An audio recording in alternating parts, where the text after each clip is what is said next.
तामहमित्येव विभावये Bhavani. ध्याये पद्मासनस्थां विकसितवदनां पद्मपत्रायताक्षी।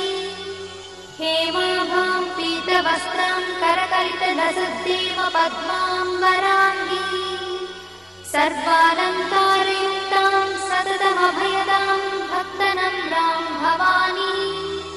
श्रीविद्यां शान्तमूर्तिं सकलसुरक्तां सर्वसम्पत्प्रदात्री। Shri Mata श्रीमहाराज्ञी श्रीमत्सिंहासनेश्वरी। चिदग्निकुण्डसम्भूता देवकार्यसमुद्यता। उद्यद्भानुसहस्राभा चतुर्बाहु